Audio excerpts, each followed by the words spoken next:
পুরো মঞ্চে মোটামুটি কি পরিমাণ ব্যয় হতে পারে একটু ধারণা দিবেন আমাদের? আসসালামু আলাইকুম। আমাদের টোটাল সম্পূর্ণ কাজ নিয়ে প্যান্ডেল, স্টেজ, তারপর বাথরুম আছে, প্রস্রাবখানা আছে, এলইডি আছে, মাইক আছে, এগুলো সম্পূর্ণ নিয়ে আপনার 1,20,00,000 টাকা খরচ আছে। যাক আলহামদুলিল্লাহ, অনেক বড়। সম্মানিত দর্শক মণ্ডলী, আসসালামু আলাইকুম রহমতুল্লাহ। এই মুহূর্তে আপনাদের সাথে কানেক্টেড রয়েছি আমি শোয়েব আহমেদ শ্রবণ। এই মুহূর্তে ভিডিওটি যারা দেখছেন এবং পরবর্তীতে যারা ভিডিওটি দেখবেন তাদের সকলকে জানাচ্ছি আমার ব্যক্তিগত পক্ষ থেকে আন্তরিক শুভেচ্ছা এবং আন্তরিক ধন্যবাদ। সম্মানিত দর্শক, আপনারা সকলে অবগত আছেন আগামী 8ই ফেব্রুয়ারি রোজ শনিবার আমাদের বারোয়াখালী তাফসির মাহফিলে প্রধান বক্তা হিসেবে উপস্থিত হতে যাচ্ছেন আন্তর্জাতিক খ্যাতিসম্পন্ন বক্তা জনাব মিজানুর রহমান আজাহারি। তো তার আগমন উপলক্ষে এখানে যে বিশাল বড় প্যান্ডেলের ব্যবস্থা করা হয়েছে, এই প্যান্ডেলের সার্বিক বিষয়বস্তু সম্পর্কে এবং এখানের কোন অবস্থানে এই মঞ্চটি তৈরি করা হয়েছে এই সমস্ত ব্যাপারে আপনাদেরকে মোটামুটিভাবে ধারণা দেওয়ার চেষ্টা করব। আপনারা সকলে আমার সাথে কানেক্টেড থাকবেন ইনশাআল্লাহ। সম্মানিত দর্শক, আপনারা দেখতে পাচ্ছেন এখানে অত্যন্ত বিশাল সুবিশাল আকৃতির একটি বিশাল বড় প্যান্ডেল করা হয়েছে।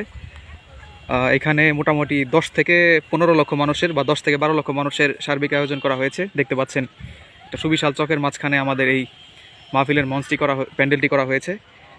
যে বিশাল আকৃতির প্যান্ডেল, মূলত এই প্যান্ডেলের ভিতরেই কিন্তু 50 থেকে 60,000 মানুষ অনায়াসে আসন গ্রহণ করতে পারবেন, বসতে পারবেন। আর এটি হচ্ছে আমাদের তাফসিরুল কোরআন মাহফিলের যে মঞ্চ, এই মঞ্চে কিন্তু আমাদের মিজানুর রহমান আজাহারি হুজুর সাহেব কিন্তু এখানে বসেই কিন্তু তার তাফসির পেশ করবেন। দেখতে পাচ্ছেন এখানে অত্যন্ত সুন্দর এবং আকর্ষণীয়ভাবে মঞ্চের সার্বিক নকশা করা হয়েছে এবং এখনও কার্যক্রম চলমান রয়েছে। আর এদিকে দেখতে পাচ্ছেন জনসাধারণের প্রবেশের জন্য রাস্তার ব্যবস্থা করা হয়েছে। দুই পাশে শক্ত এরিয়া নির্মাণ করা হয়েছে যাতে গণ্ডগোল বা বিশৃঙ্খলার সৃষ্টি না হয়। আর এখানে কঠোর আইনি ব্যবস্থা করা হয়েছে, আইনি এবং প্রয়োজনে সেনাবাহিনীর লোকজন সহ এখানে সমবেত থাকবেন। আমাদের তাফসির মাহফিল কমিটির যে দক্ষ কমিটি রয়েছে, সেই কমিটির উদ্যোগে কিন্তু অত্যন্ত প্রশংসনীয়ভাবে সমগ্র দোহার নবাবগঞ্জের মধ্যে সবচেয়ে ঐতিহাসিক একটি মাহফিল হতে যাচ্ছে আমাদের হযরত মাওলানা মিজানুর রহমান আজাহারির আগমনে। আমরা তাফসির মাহফিল কমিটির প্রতি এবং এই মাহফিল বাস্তবায়নের জন্য যারা সার্বিকভাবে বিভিন্ন যার অবস্থান থেকে যেভাবে পরিশ্রম করে যাচ্ছেন সকলকে আন্তরিকভাবে ধন্যবাদ এবং তাদের প্রতি বিশেষভাবে কৃতজ্ঞতা জানাচ্ছি। দর্শক, আমি আপনাদেরকে ছোট্ট একটু ধারণা দেওয়ার চেষ্টা করবো। এখানে আমাদের এই মঞ্চ পরিসজ্জার কাজে যারা ব্যস্ত রয়েছেন তাদের একজন কর্মী আমাদের শ্রদ্ধাভাজন কাকা, তাকে আমি কিছু তার সাথে একটু কথা বলার চেষ্টা করব। কাকা, এইখানে এই যে মঞ্চটা এত বড়, এই পুরা মঞ্চে মোটামুটি কি পরিমাণ ব্যয় হতে পারে একটু ধারণা দিবেন আমাদের? আসসালামু আলাইকুম। আমাদের টোটাল সম্পূর্ণ কাজ নিয়ে প্যান্ডেল, স্টেজ, তারপর বাথরুম আছে, প্রস্রাবখানা আছে, এলইডি আছে, মাইক আছে, এগুলো সম্পূর্ণ নিয়ে আপনার 1,20,00,000 টাকা খরচ আছে। যাক আলহামদুলিল্লাহ, অনেক বড় বাজেট। হ্যাঁ, আচ্ছা আঙ্কেল, আপনারা কি এখানে এই প্রথম এই স্টেজের কাজ করছেন নাকি আগে পরে আপনারা কোথাও করেছেন? এখানে আমরা এই প্রথম, আর এর আগে আমরা করছি পটুয়াখালী, নোয়াখালী, কুমিল্লায়, এখন চলছে সে ময়মনসিংহ। আচ্ছা, আপনারা মানে কোথা থেকে সেই কাজগুলো করেন? আমরা ঢাকা থেকে আসছি। ও আচ্ছা, আপনাদের পুরো প্যান্ডেল মানে অনেক আগে থেকে? হ্যাঁ, সবই ঢাকা থেকে। আচ্ছা, এই প্যান্ডেলটা করতে মোটামুটি কতদিন সময় লাগলো? মোটামুটি আমরা 17 তারিখে আইসা এই কাজ ধরেছি। জি।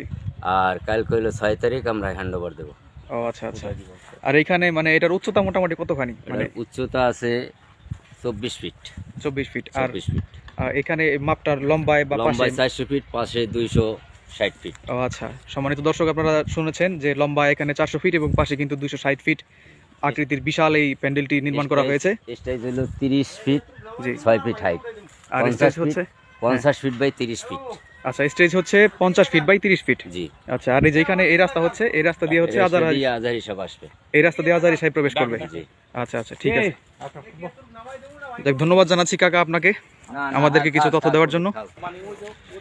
সম্মানিত দর্শক, এখনো কিন্তু মঞ্চ পরিসজ্জার কাজ অনেক কিছুই বাকি রয়েছে। এখানে কিন্তু পুরো প্যান্ডেলের যে সীমানা রয়েছে সমগ্র সীমানা জুড়ে কিন্তু এখানে কার্পেট বিছানো হবে এবং এইখানে যে রাস্তাটি রয়েছে আমি আপনাদেরকে শুরুতেই বলেছিলাম, এখান দিয়ে আজহারি সাহেব কিন্তু মঞ্চে উপস্থিত হবেন, মঞ্চে উঠবেন। এখানে লাল গালিচা সংবর্ধনা দেওয়া হবে তাকে। এছাড়াও মঞ্চের আরও কিছু বিষয় আপনাদেরকে দেখানোর চেষ্টা করব। দর্শক, আপনারা দেখতে পাচ্ছেন এখানে কিন্তু এই মাহফিলের চারিপাশের সার্বিক নিরাপত্তা নিশ্চিত করার জন্য এখানে একটি নিরাপত্তা মঞ্চ তৈরি করা হচ্ছে। এখান থেকে কিন্তু চারপাশের সমস্ত বিষয়গুলো মনিটরিং করা হবে। তাছাড়া এই মঞ্চের চারপাশে যথেষ্ট পরিমাণ প্রশাসনিক লোকজন নিয়োগ করা থাকবে, সেনাবাহিনীর তৎপরতা থাকবে।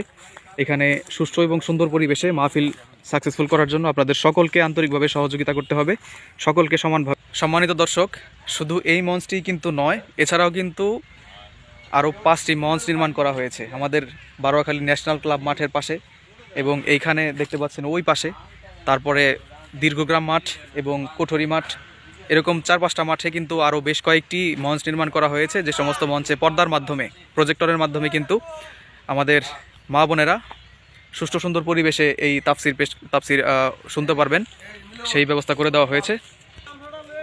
আর আরেকটি বিষয় হচ্ছে, এই মঞ্চের অথবা এই প্যান্ডেলের যে অবস্থান, এটি হচ্ছে বারোয়াখালী বাজার থেকে সোজাসুজি এগিয়ে আসলে করপাড়া ভাঙ্গাপাড়ার দিকে যে রাস্তাটি রয়েছে, সেই রাস্তা দিয়ে এগিয়ে আসলেই কিন্তু হাতের ডান পাশে আপনারা এই অত্যন্ত বিশাল প্যান্ডেলটি কিন্তু দেখতে পারবেন। এখানে আসলে এই প্যান্ডেলটি তৈরি করা হয়েছে। আসলে এত বিশাল সংখ্যক জনগণের জায়গা কিন্তু ওই বারোয়াখালী মাঠের মতো অতটুকু জায়গায় দেওয়া সম্ভব নয়, সেই জন্যই কিন্তু আসলে এখানে মঞ্চ করার যে সিদ্ধান্ত, সেটা কিন্তু গৃহীত হয়েছে। এটি হচ্ছে একদম প্যান্ডেলের শেষ সীমানা থেকে পুরো দৃশ্যটি। এটি হচ্ছে আমাদের যে মঞ্চ, সেই মঞ্চটি হচ্ছে এইখানে।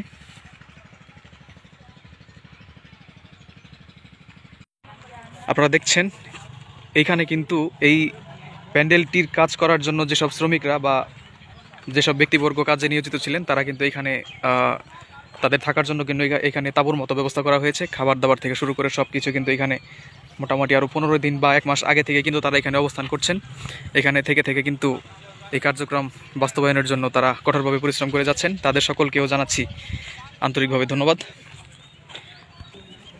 সম্মানিত দর্শক, আপনারা দেখছেন এই যে প্যান্ডেলের পাশেই কিন্তু এখানে বেশ কিছু হোটেল এবং রেস্তোরাঁও তৈরি হচ্ছে। এই লক্ষ লক্ষ মানুষের খাবার দাবার খাওয়ার সুব্যবস্থার জন্য কিন্তু এখানে হোটেল রয়েছে, আপনারা চাইলে এখান থেকে খাবার দাবার খেতে পারবেন। এখানে একাধিক হোটেল নির্মিত হচ্ছে এবং এইখানেও কিন্তু আরও কয়েকটি হোটেল নির্মাণের কাজ চলমান রয়েছে, আপনারা তো সম্মানিত দর্শক, এতক্ষণ যারা আমার এই ভিডিওটি দেখছিলেন, তাদের সকলকে আমি আবার অনেক ধন্যবাদ জানাচ্ছি। আপনাদেরকে পুরো বিষয়টি দেখানোর চেষ্টা করেছি যতটুকু সম্ভব হয়েছে। তারপরেও আপনারা এখানে আসলে প্র্যাকটিক্যালি অনেক কিছুই দেখতে পারবেন। তো যাই হোক, আপনাদের সকলকে বিশেষভাবে আমন্ত্রণ জানাচ্ছি। আগামী 8 ফেব্রুয়ারি রোজ শনিবার আমাদের এই বারোয়াখালী তাফসির মাহফিলে কিন্তু আপনারা ওয়াজ শোনার জন্য অবশ্যই আসবেন।